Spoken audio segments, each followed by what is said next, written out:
Lately, a lot of my videos have been about salvaging dead and dying Douglas fir trees, putting them on my mill, making lumber out of them. I've had some people say in the comments they'd like to see more forest management videos. I hear you on that, and I agree. I would like to be doing more forest management videos. But in this part of the world, a lot of forest management now is dealing with the dying Douglas fir trees. It's actually not that bad on this property compared to a lot of places. If you go 15, 20 miles that way, there are places where the Douglas fir die-off is massive. I'm actually kind of lucky here. Over the winter, I've been continuing what feels like a big game of whack-a-mole. I find a dead tree over here, I go get it. Find a dead tree over there, go get that one. 5 more over here, go get those ones. So I can mill them up, dispose of the bark with the bugs that are still in them before they emerge in the spring and spread to the other trees. I've been so busy lately trying to keep up with those dying trees, I haven't had much time to do much else in the forest. But now, I'm down to my last one that I know of. If you go up the hill, this is it. The last freshly dead Doug fir tree on the place that I know of. This small one that's been dead for a long time is too small to be worth anything. I'm sure I do have more of them out there, but lately I haven't been wandering around looking for them. I figure if I don't go out looking for them, I won't find them. If I don't find them, I don't know they're there. And if I don't know they're there, I won't have to deal with them. It's a forestry technique that I call denial forestry, where you just deny the problem's even there.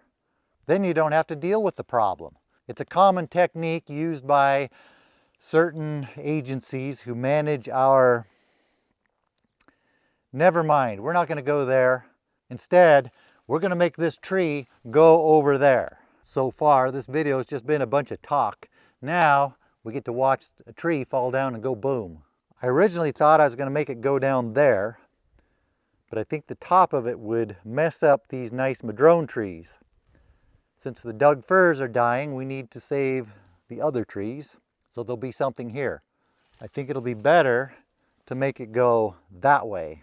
Hopefully it won't clip off the top of this little cedar. I don't think it will. But that will do the less damage. If I move the tractor. If I leave the tractor, I think it'll damage the tractor. Maybe I better go move the tractor.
My strategy with salvaging these dead trees is to get them in the fall or winter when the bugs are still in them. These flat-headed fir borers that killed the trees lay their eggs in the summer when the trees are stressed. Their grubs go in under the bark, eat up the tree underneath the bark, kills the tree, then they move out into the bark where they pupate.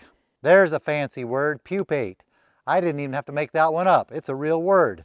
When they become adults, they fly off around this time of the year, then go attack other trees. It's the middle of April now.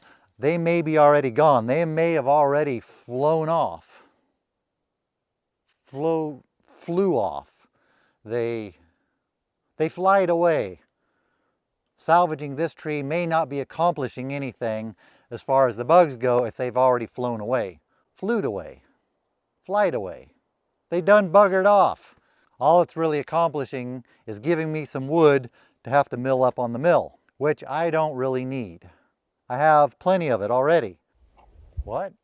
Made a strange noise, sound like you gagged yourself or something. Got to be careful when you're chewing on twigs. There probably are some more dead trees on other parts of the property. I could go look and confirm that and go salvage them. But if it's not helping with the bug situation, do I really want to do that? There's always the thing of, don't want them to go to waste. It's kind of sad to see good timber going to waste. But the reality is, I have more timber than I know what to do with. I have more green trees that I need to be thinning out for the health of the forest, but I'm not doing that because I'm so busy dealing with these dead trees. I'm thinking I might be just as well off to leave the other dead trees that might be out there for the wildlife. They do have wildlife value. And if I don't know they're there, I'll be less compelled to want to salvage them so they don't go to waste. That way I can spend my time doing better things. I made a little pop shot at the agencies earlier on in the video about denial forestry. After the last few years trying to figure out what to do with my dead timber, I have a little more understanding of why these agencies aren't harvesting their dead timber. That could probably be a video in itself. Let's get these loaded up and move on.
I don't know how well it shows up on video how steep this slope is that we just pulled that tree off of.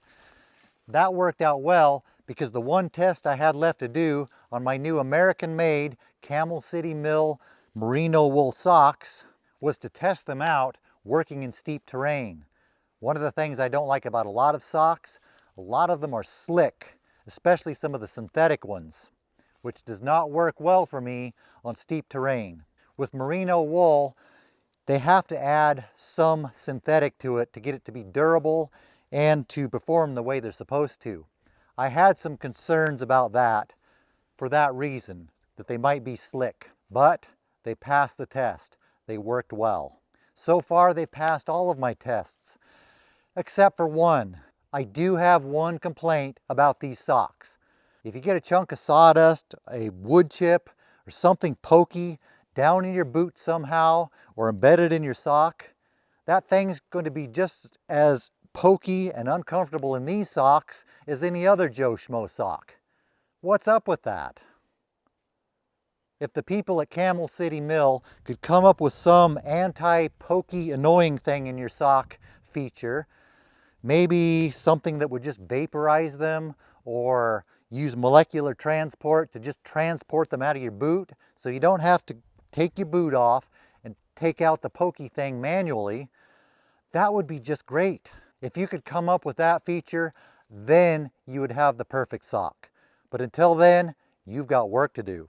If you don't mind having socks that don't just automatically make debris and pokey things that get in them disappear, vaporize, but are otherwise ideal socks, I'll put a link down below. Check them out. All the cool kids are doing it. They'll make you feel good.